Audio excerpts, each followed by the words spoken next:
Welcome to the Uncommon Man podcast. We are your hosts, Devin Jeffries, alongside a very good friend of mine, Mr. John Pierce. How the heck are you today, buddy? I am better than I deserve. I mean, I agree with that. Do you have a good week there? Deserve death and all. Wow. Starting off with a bang here. Yep. All right. We didn't even make it, 20 seconds, and you sunk us. Good job. It was like 10. Okay. Wonderful. Oh, my goodness. All right. Anyway, so you having a good week, man? Everything good for you? Yeah. Good. Good as it can be at the moment. I do need to retract something from our questions episode. I made the comment when we were talking about the movies and we were talking about like our favorite movies and all that. I made the comment that the world was introduced to Keanu Reeves on The Matrix. I was wrong. There was exactly one person that listened to the podcast that even knew that. And I'm still going to disagree with that person. The world was introduced to Keanu Reeves with Speed. Oh. I've never heard of that. The bus blowing up and Sandra Bullock's in it. You've never seen Speed? Wait, I thought that was Jason Statham. No. Oh wait, no. That was a different movie with the same sort of vibe. I hate the word vibe, but you know what I mean. No, it was. That was the one where he had to get injected. I don't remember. Yeah, you. No, there was a bus in that episode too. Yeah, no, this is Speed is Sandra Bullock. God, what's the name of that? But anyways, I found out Speed came out before The Matrix, and that was really kind of what launched him. And in my opinion, that's what did it. Go argue with the wall if you disagree. But you were introduced to Keanu Reeves through The Matrix. No, through Speed. Oh, through Speed. I thought for some reason that Speed came after The Matrix, and it did not. I was wrong on that note. So, being an uncommon man, I got to admit whenever I'm wrong, right? I mean, yes. Oh, man. So, I real quick before we dive into this episode. There's more. No, there is more. Okay. Because, as you know, I traveled to Phoenix this last week. Mm-hmm. And there was a certain etiquette that was broken by this woman in the airport.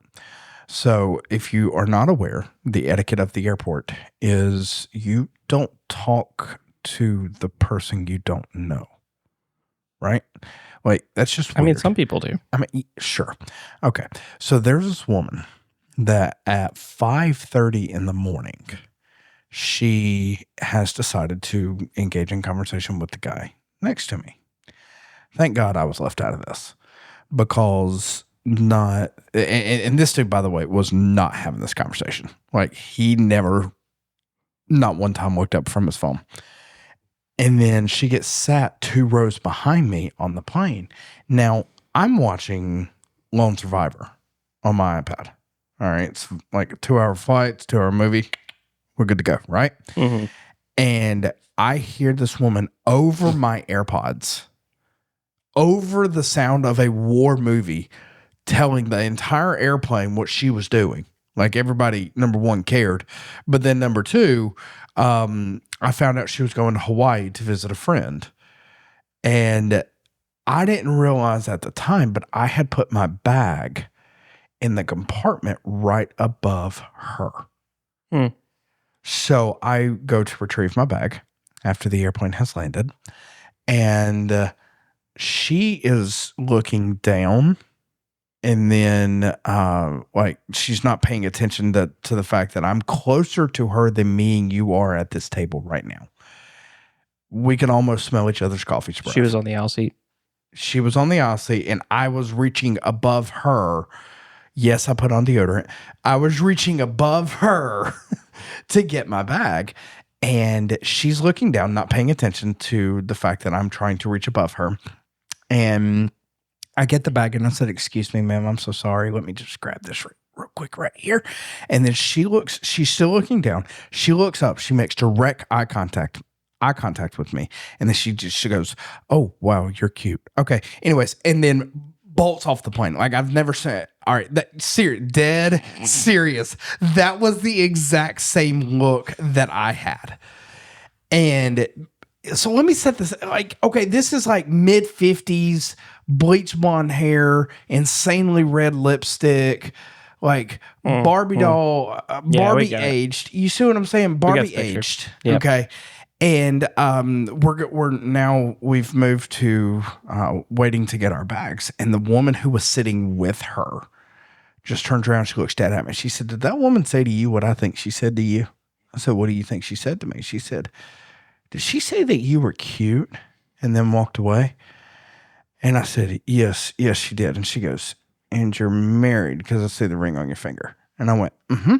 And she goes, "Well, don't worry. I got her whole life story for the entire 2-hour plane ride." And I was like, "Yeah, I did not envy you." So I immediately get off the phone, or I'm sorry, get off the plane. And I called my wife to let her know that I landed. And then I was like, "Hey, by the way, baby." She goes, "Yeah." I said, "I just want to let you know I still got it." And she goes, "What are you talking about?" And I was like, "I don't know, but this mid-50s cougar on the plane said that I was cute and then walked away. I still got it."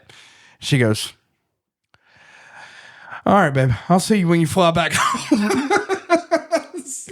He's like, yeah, okay. I thought it was so. Anyways, yeah, funny. So, anyways, John and I are back for episode 17. If you've made it this long, congratulations. Episode 17. Still working on a coffee sponsor. I'm given this Japanese-looking mug out of Starbucks. I remember you talking about it. Yeah, I that got it in Japan. So I got Japan. That's the end of the story. It's a weird-looking mug. I just need you to know that. Why is it weird?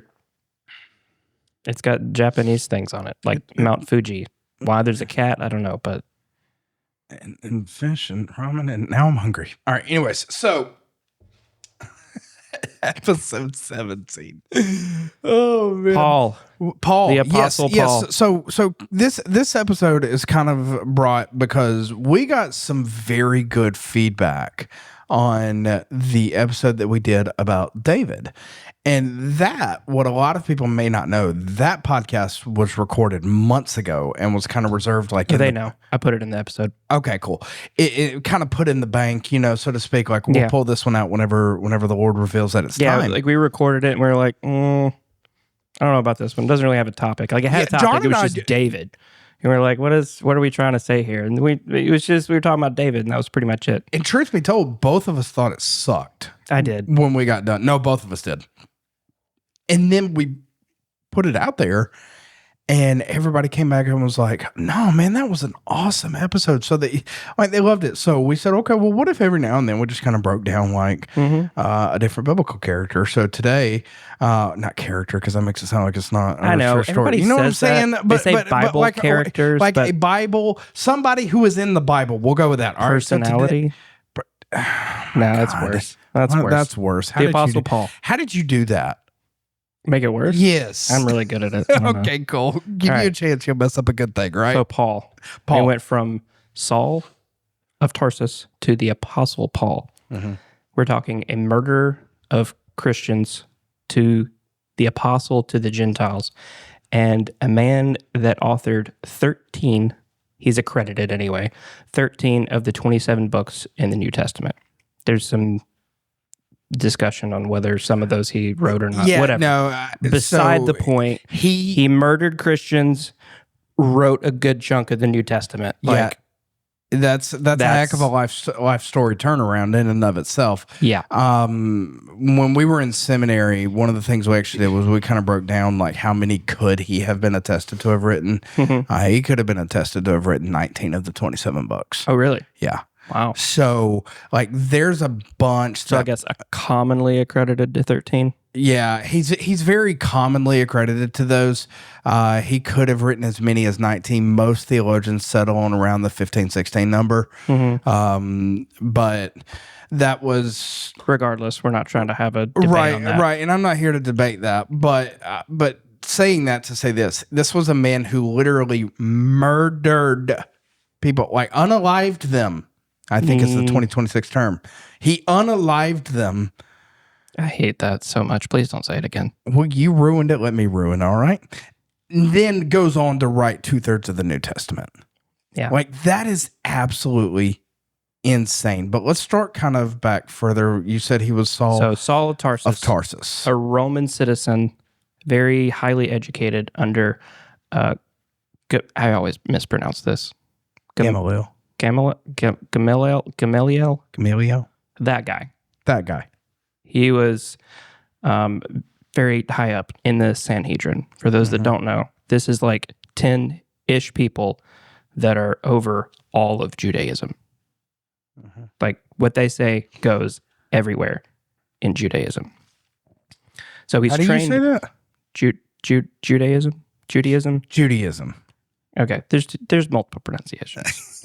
but so somebody who's highly educated, kind of the it crowd, and then goes on and begins murdering Christians, and then we see what God did with the rest of his life. So yeah, so if I'm not mistaken, he was trained in Jerusalem under Gamaliel. Why can I not pronounce that? Gamaliel. Yep, that guy. That dude. He was trained in Jerusalem by him. Goes back to his hometown, and then several years later, it does not say that he was a member of the Sanhedrin in the Bible, but there's plenty of evidence to suggest to support that. That's right. To suggest that he was. But I think we might miss something here. Maybe you're a dude out there and you're going, man, I've just messed up entirely too much. Like, there's no way. You know what? You didn't unalive people. And this guy was like one of the baddest of the bad guys. Yeah, exactly. And then went on to, right 2/3 of the New Testament. So say that to say this, it's never too late. Just saying. All right. Anyways.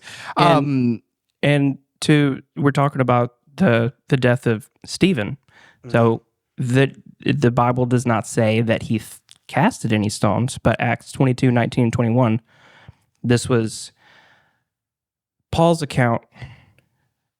Paul's telling the story. Luke wrote Acts, obviously, but this is Paul's account. So, as I said, Lord, they themselves know that in one synagogue after another I imprisoned and beat those who believed in you. And when the blood of Stephen, your witness, was being shed, I myself standing by and approving and watching over the garments of those that killed him.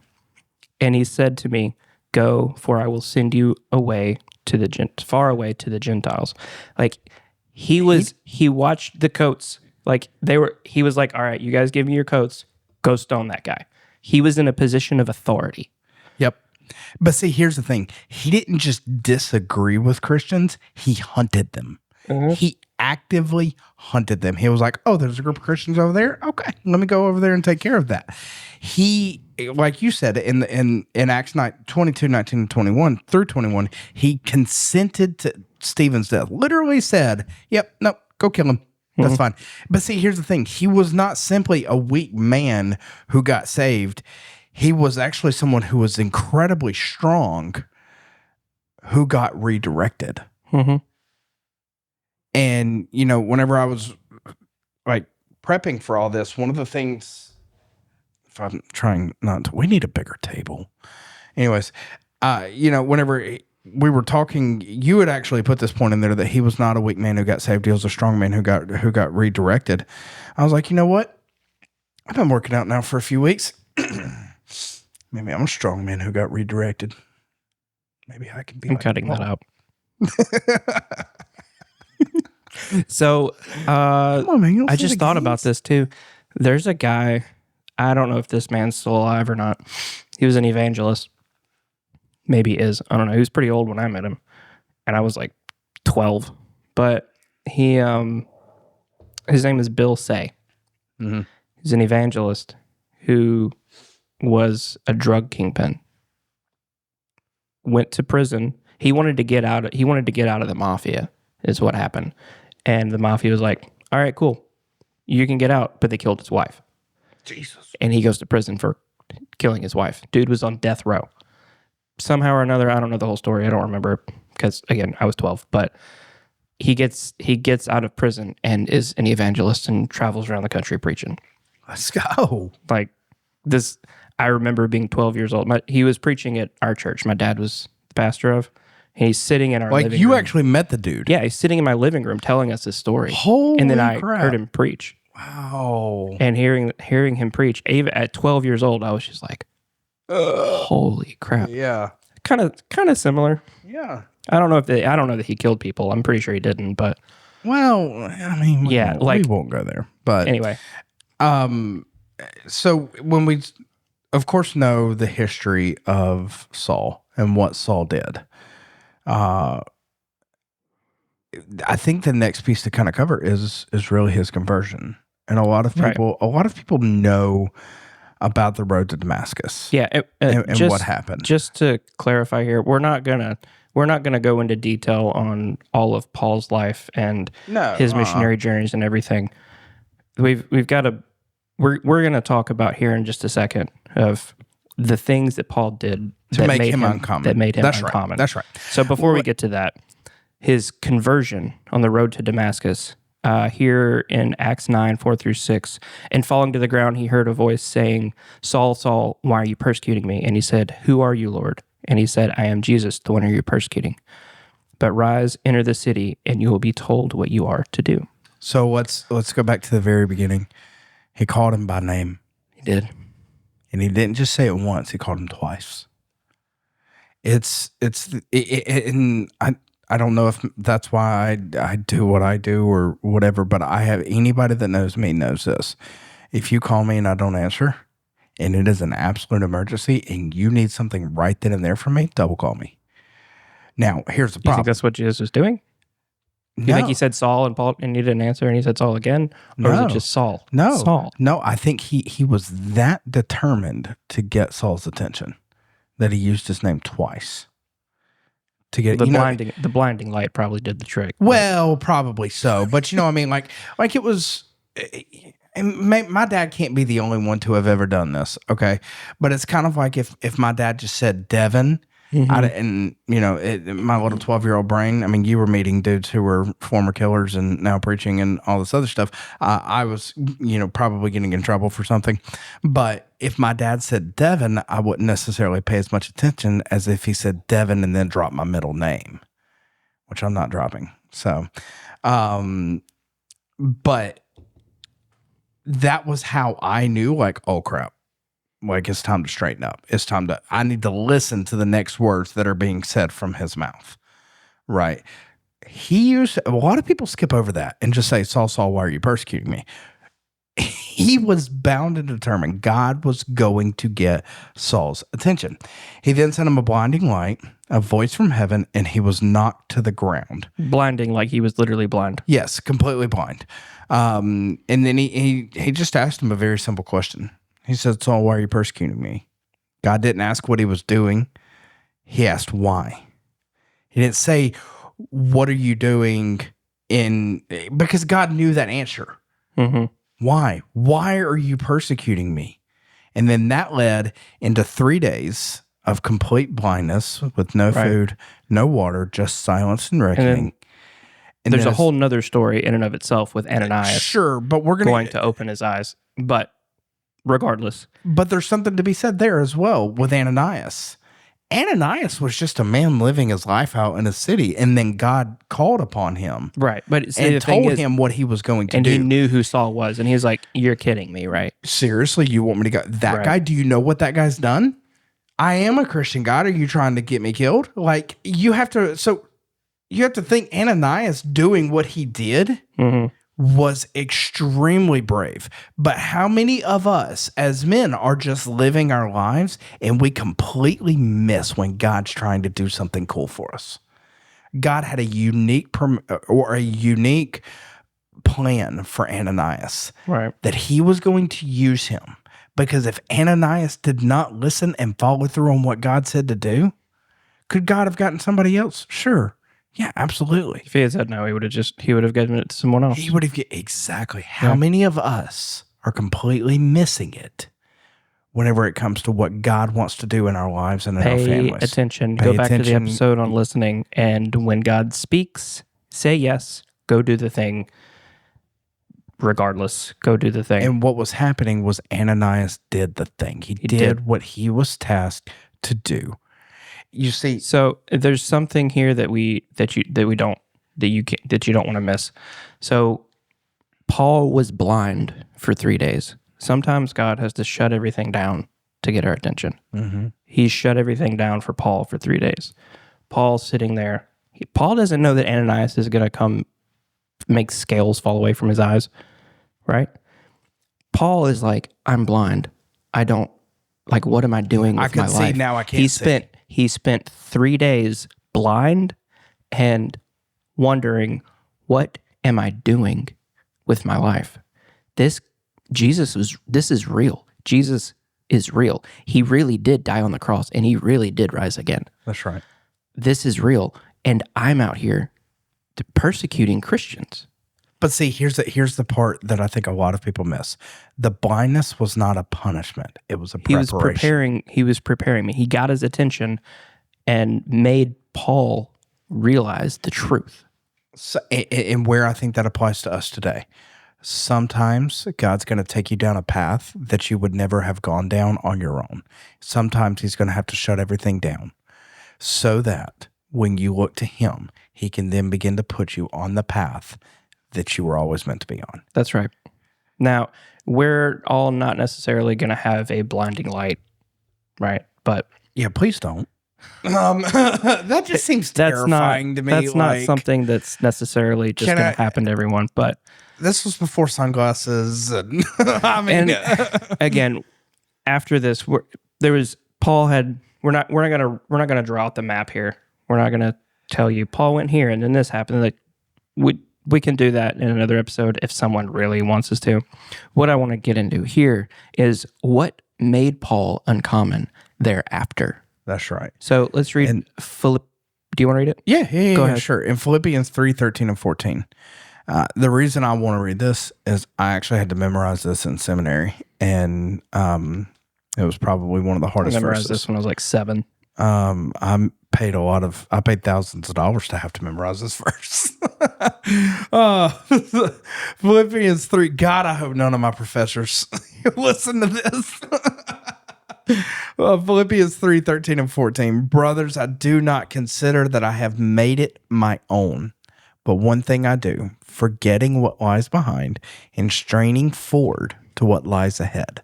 I press on toward the goal for the prize of the upward call of God in Christ Jesus. You see, Paul, what made him uncommon?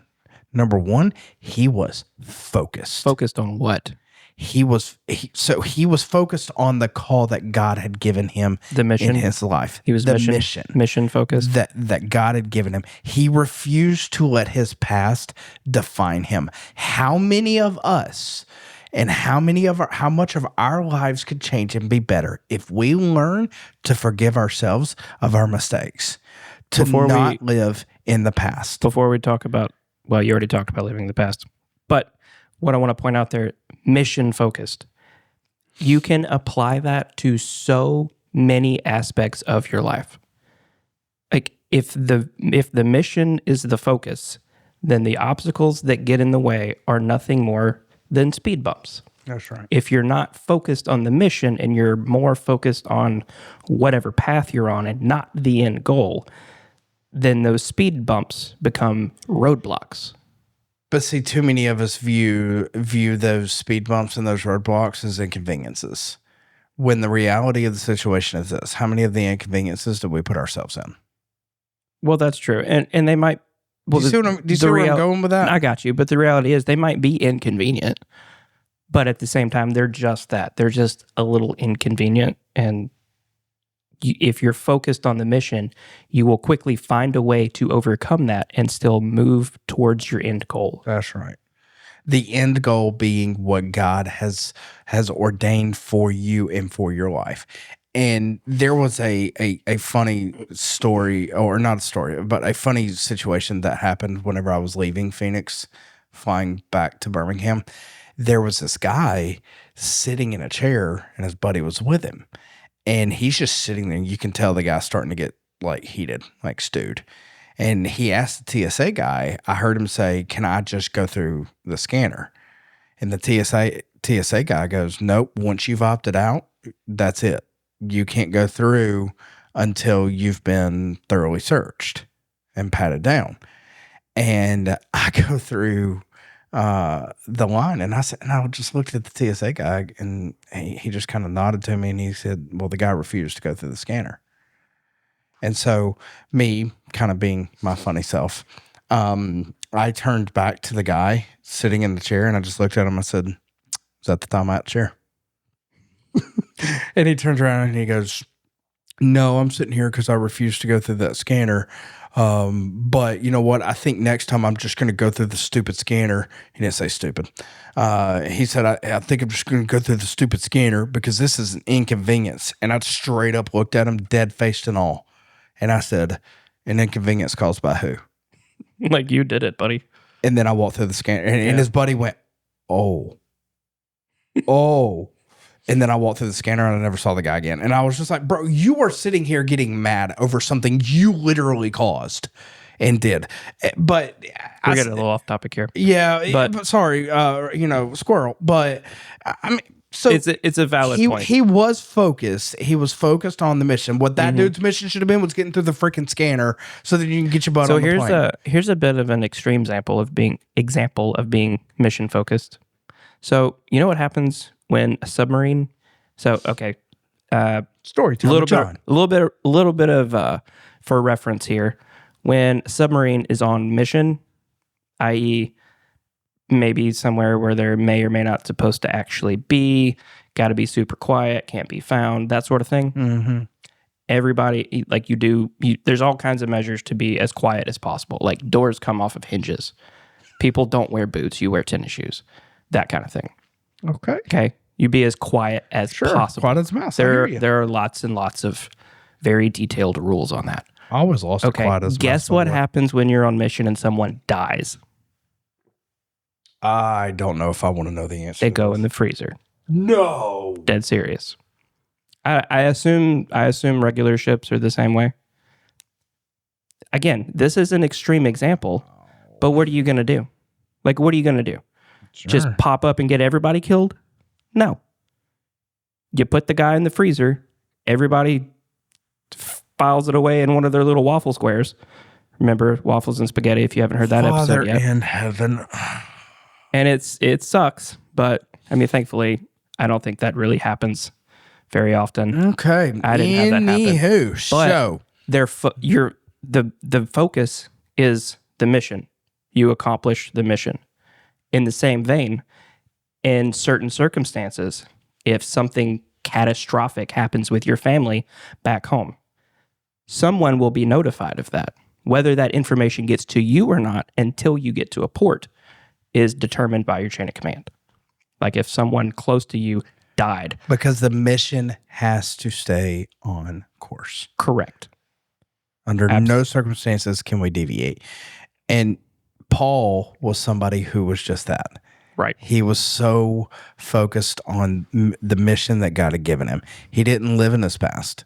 He refused to be defined by it. Go ahead. I think a lot of us have this issue where we choose to define ourselves based upon our past. Well, I've gone too far. I've done too much. You haven't. Never. It's never too late. He didn't live in his. He refused to live in his past, not in his sin and not in his former accolades. And when those little inconveniences came up, he didn't throw pity parties for himself. This guy was beaten, shipwrecked, cold, hungry, put in jail, and he kept going until he was finally killed. Until the Lord was finished with him. Right. And you got to remember, most of what some people may or may not know this, most of his letters were actually written from prison. Mm-hmm. Right. Or like house arrest. Yeah. This was a man who took the worst, like one of Devin's two biggest fears, right? Because I have two major fears in this world. One is creepy no shoulders, also known as snakes. Oh, I'm terrified by them. What did you just say? Creepy no shoulders. Creepy no shoulders. Yeah, they don't have shoulders. All right. And they're weird. Neither do lizards, but and I don't like lizards either. All right, continue. Anyways, and the other one is jail, I guess. And the other one is going to prison. Yeah. Like literally terrifies me. Well, Paul saw your fear and was like, "I'm going to write the Bible. I'm going to write half the New Testament in this." And that's nuts. By the way, to think about. But one of the other things that I think a lot of people tend to miss is he was very adaptable. Well, yeah. to his circumstances. It's adaptability. His contentment was something that he learned.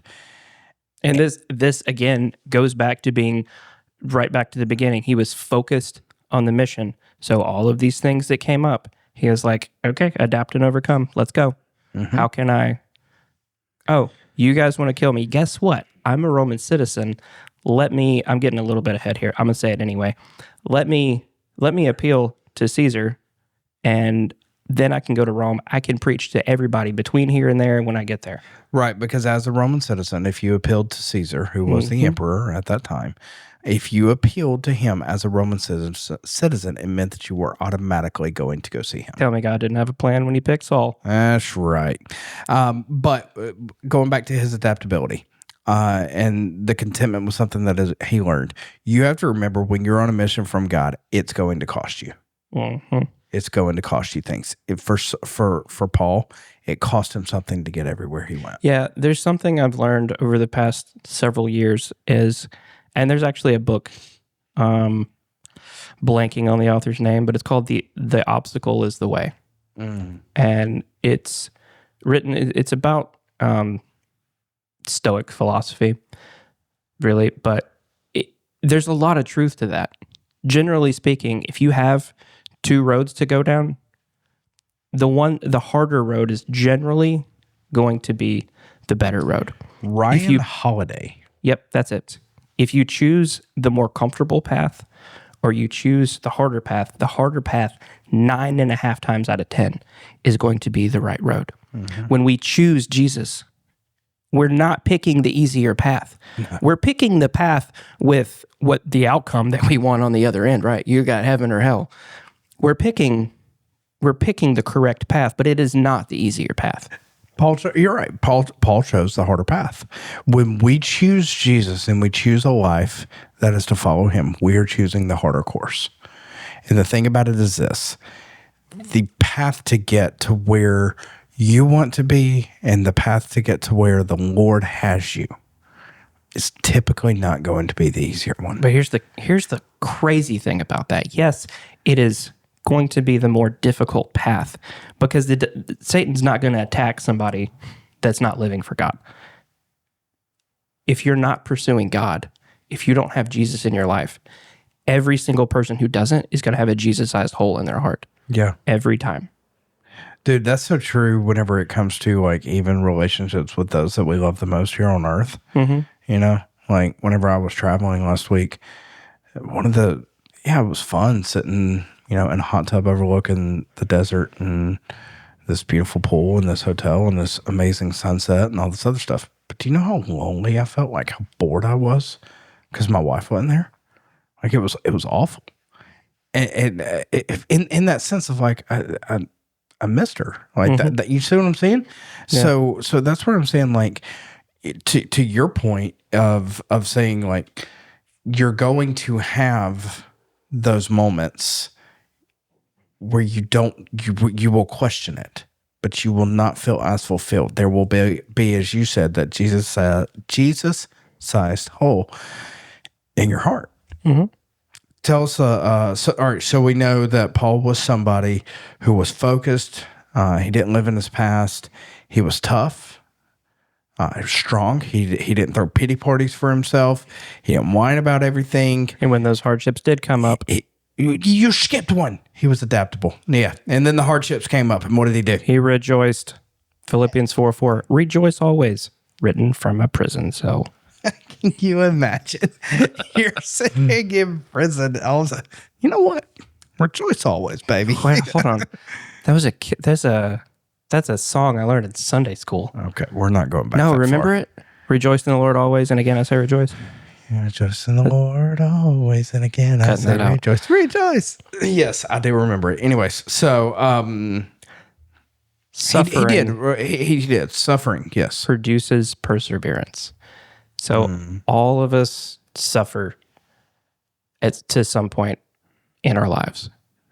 Perseverance comes out on the other side of that. Yep, because suffering produces perseverance. That produces character, and that produces hope. Right. You cannot skip links in that chain.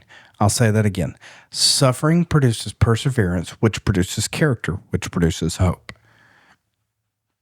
The next thing Paul said was he said, count it all joy. Not feel it, count it. It's a deliberate act of the will of the Father. That's all he wanted. That was all his mission was. What could your life look like? What could our lives look like as husbands, as fathers, as leaders? If we were that determined that it was a deliberate act on our part that we wanted the will of the Father. He could consider it joy because he was where he was, because he knew he was doing the will of God, and he knew that it was the will of God that got him where he was, and he was in those places for a reason. Guess what? He was in prison. He couldn't go anywhere. What else is he going to do? Oh, let me write the Bible.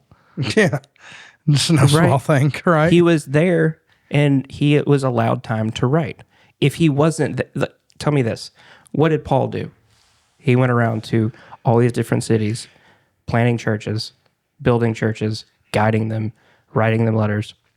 Most of them he wrote from prison. But if he hadn't have been in prison, what would he have been doing? Probably on another missionary journey. If he's on a missionary journey, what is he not doing? Writing. I don't know. I'm speculating here, but maybe God put him. Speculation. Maybe God put him there in prison so that he had time to write. Mm-hmm. I think there's also a common misconception of count it all joy. Joy in hardships is not weakness dressed up in a spiritual language. It's literally the most defiant thing that a man can do. Mm-hmm. Most men out there are not joyful beings. And I think that is a crime. Like that is wrong. That is one area that we are failing in. I said this to you, and we're going to cover this in a future episode, by the way, very, very soon.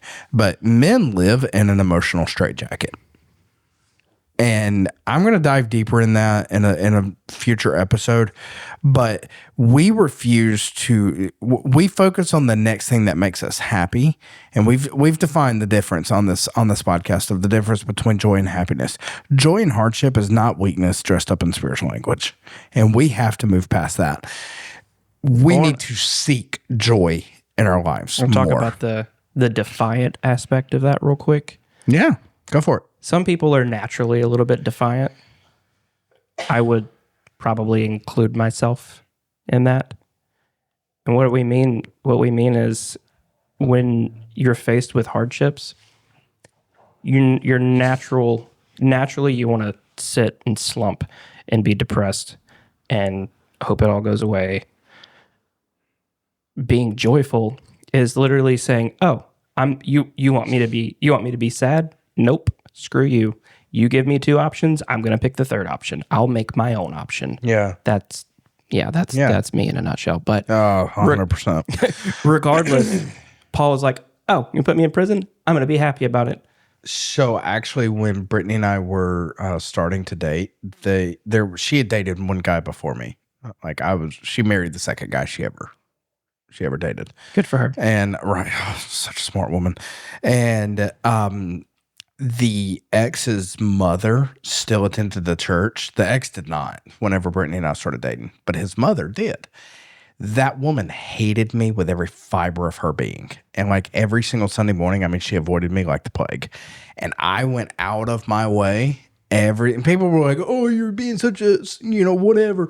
No, honestly, I chose the other option. I'm not going to, you want to hate me? Fine. You need a reason to not like me, and not liking me because I'm now dating the girl that your son was is not adequate enough. So I went out of my way every single week. You know how much I love coffee. I would literally wait on my coffee until I saw her going to get hers. And then I would, and then I would be like, "How are you this morning?" And I would have fun with it. Oh, it was so great. I had fun with it to the point like she could never. She eventually wound up liking me, and then now, follows me and my wife on social media, and it's kind of funny. But I went out of my way, like I chose the third option. Like I'm going to make you so uncomfortable that you're going to like me. And she did. Dang it, it worked. All All right. right. So what did Paul So do? he was so joyous. In fact, he would sing in prison. Devin, if you were in prison, what would you be singing?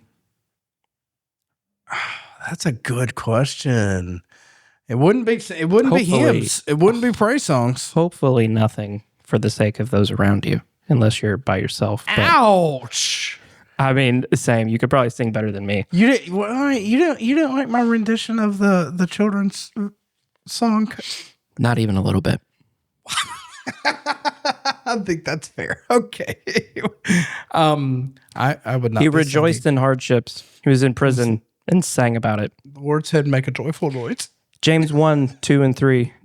Count it all joy, my brothers, when you meet trials of various kinds, for you know that the testing of your faith produces steadfastness, and let steadfastness have its full effect, that you may be perfect and complete, lacking in nothing. Paul was kind of, so I guess I kind of did what Paul did with the ex's mother, because everything they didn't want Paul to do, like he did. He preached to the jailers. He preached to the jailers. He knew his power as a Roman citizen, so he appealed to Caesar, Right. which was his right. It brought him more time to preach, more people along the way. This was not Paul trying to cheat and escape death. This was Paul going, I'm going to preach to as many ears as I can. Right. Because that's my mission. So people that if someone was focused on comfort, they would be focused on how uncomfortable they are, and they would have done none of these things. Paul is focused on the mission, not on comfort. Comfort will kill you every single time. If he had been focused on comfort, we would have none of this. We wouldn't be having this conversation right now. God would have found somebody else if Paul said no, but I mean, you get blinded by a light for 3 days, you're probably not going to say no. But regardless, we wouldn't be having this conversation right now about Paul. We'd be having it about someone else, I think. Well, if Paul had been focused on comfort. Yeah. I mean, Comfort Kills. That's literally the title of a book by a very awesome woman in our church. Link in the show notes to Amazon. Yep, that's right. Shout out Jim Matthews, author of the book Comfort Kills. My wife has read it. That's not the title of the book. That's not the title? It's Every Yes. Oh, no, wait. But she talks has about a comfort. chapter in there called Comfort Kills. Maybe. I don't remember the chapter title. I remember that. It does That's talk about right. that. It's every day. It's whatever. Get the book. Screwed Read it up. God, I hope Jen don't hear this. My bad. She probably expects nothing less anyways. Anyways, he chose not to focus on the comfort. How many men do we know that choose to focus on comfort? To live is Christ, and to die is gain. So God used a man that watched over the garments of those that killed Stephen. He killed Christians, and then he died for Christ. Not to mention, God used him to write nearly half the books in the New Testament, or more, depending. We're not going to have that conversation. If you think that God can't use you with what you've been through or where you're at, think again. Paul said yes. Shout out to the book. To what God called him to do, and he dedicated his life to it, and he didn't quit. And that's what made Paul somebody that, quite frankly, I don't know that our world has ever seen or ever will see since. Paul is the physical embodiment of everything that we believe in and the message that we're trying to put across with this podcast. He is the physical embodiment of all of it. He was so uncommon in everything he did. And that's the heart, like you said, behind this podcast, is to call out the next men of the Lord. Right. Who will dare to be uncommon, who will not be that comfort person. It's easy to sit there and say, focus on all the things that are wrong in our lives. It's easy to focus on where things have gone wrong, where you stink as a person, where you stink as a human being, as whatever it is, whatever lies that you've allowed yourself to believe, whatever lies that the enemy's told you that you've allowed yourself to believe. I have to believe that Paul was reminded of his past at some point in time. And the man made a unique decision to pursue at all cost. Let's pray. Father, we love you. God, thank you so much for this platform. God, our prayer, mine and John's prayer, is that you hide us behind the cross. Lord, that you are seen and heard, and it is not us. God, I pray for every ear listening to this under the sound of my voice right now. God, that you would begin to equip these men to live uncommon lives. We thank you for the men of this world like Paul. We thank you for Paul himself, that everything that you did, everything that you brought through him to show us, to lead us, and to guide us.